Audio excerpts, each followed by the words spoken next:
আজ আমাদের হোটেলে 10 টাকা দিয়ে আপনি যে কোনো খাবার পেট ভর্তি করে খেতে পারেন। হ্যাঁ, বলেন কি? যে কোনো খাবার 10 টাকা? তাহলে আমি বিরিয়ানিও খেতে পারি 10 টাকা দিয়ে পেট ভর্তি করে?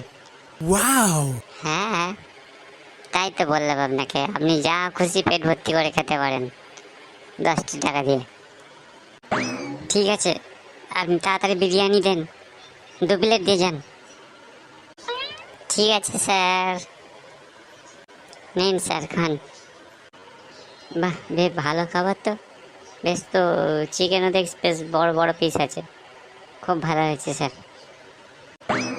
আজ মারা গাঁড় ফাটিয়ে খাবো। বাড়া, কম রেটে বিরিয়ানি। হ্যাঁ, ভাড়া গলা সহি করে খাবো। আমি গান মারিয়েছে, এবার তো হাগা পেয়েছে। মানে আবার কোথায় যায়? হ্যাঁ, এনাকে জিজ্ঞাসা করে যা। বলছি স্যার, কিছু মনে করবেন না, বলছি বাথরুমটা কোন দিকে একটু বলবেন? হ্যাঁ, এবার কাজ হয়েছে। তবে কম পয়সায় বিরিয়ানি, বুঝবে এবার ঠেলা। হ্যাঁ নিশ্চয়ই, ওই তো পিছন দিকে গেটটা আছে, ওদিক দিয়ে চলে যান বাথরুমে। উফ বাবারে, কি জোর পেয়েছে। বলছি দাদা, বাথরুমটা কোনটা?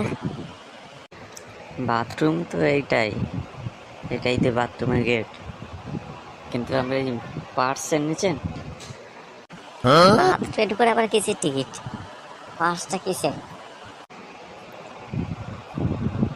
দাদা, আমাদের এখানে বাথরুমের টিকিট হচ্ছে 500 টাকা। ঠিক আছে, আপনি ওখান থেকে টিকিটটা কেটে নিয়েছেন, তারপরে বাথরুমে ঢুকতে পারবেন। আর ওর সঙ্গে গেট পাসও দেওয়া থাকে, আপনি যে বেরোবেন ওতে গেটের টিকিটও থাকে। আরে বাড়া, এত কথা শুনিনি। বাড়া, বাথরুমের টিকিট 500 টাকা? এইবার বাড়া বুঝতে পেরেছি খাওয়া কেন কম না। সারারা বোকা সোটা, বাড়া পুরো মুরগি বানানোর লাইন নিয়েছে। বাড়া এবারে কি করি আমি? 500 টাকা আমাকে বের করতে হবে। বাড়া 200 টাকার বিরিয়ানি খেয়ে 500 টাকা খরচ। ঠিক আছে ঠিক আছে, টিকিটটা নিয়ে আসছি আমি। আর জোরে আগাও পেয়েছে, কিছু করারও নেই। মানে টিকিট দিয়ে ছাড়া আর উপায়ও দেখতে পাচ্ছি না, 500 টাকা খরচ করতেই হবে।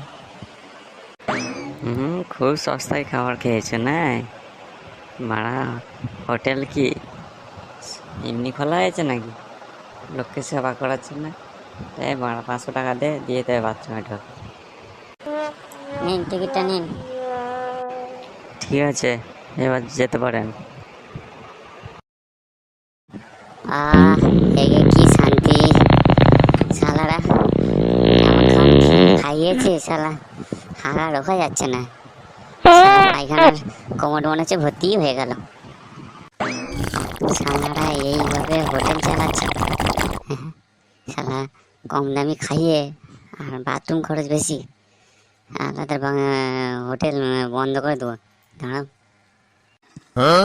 কি শান্তি পেলাম। মারা খেয়ে কি আরাম, মারা হেগে যাতে বেশি আরাম। কি যে কষ্ট হচ্ছিল। এই মরেছে। মারা গেট পাসটা কোথায় গেল? মারা আবার একটা সমস্যা। কিন্তু মারা গেট থেকে বের করতে দেবে না, আবার মারা পয়সা চাইবে। কি করে যায়? মারা দেখি কোমরে পড়ে গেল কেন, একটু ঘেঁটে দেখি। এই পেয়েছি। মারা এই তো ছিঁড়ে গেছে ভিজে গিয়ে। গন্ধও ছাড়ছে পায়খানা।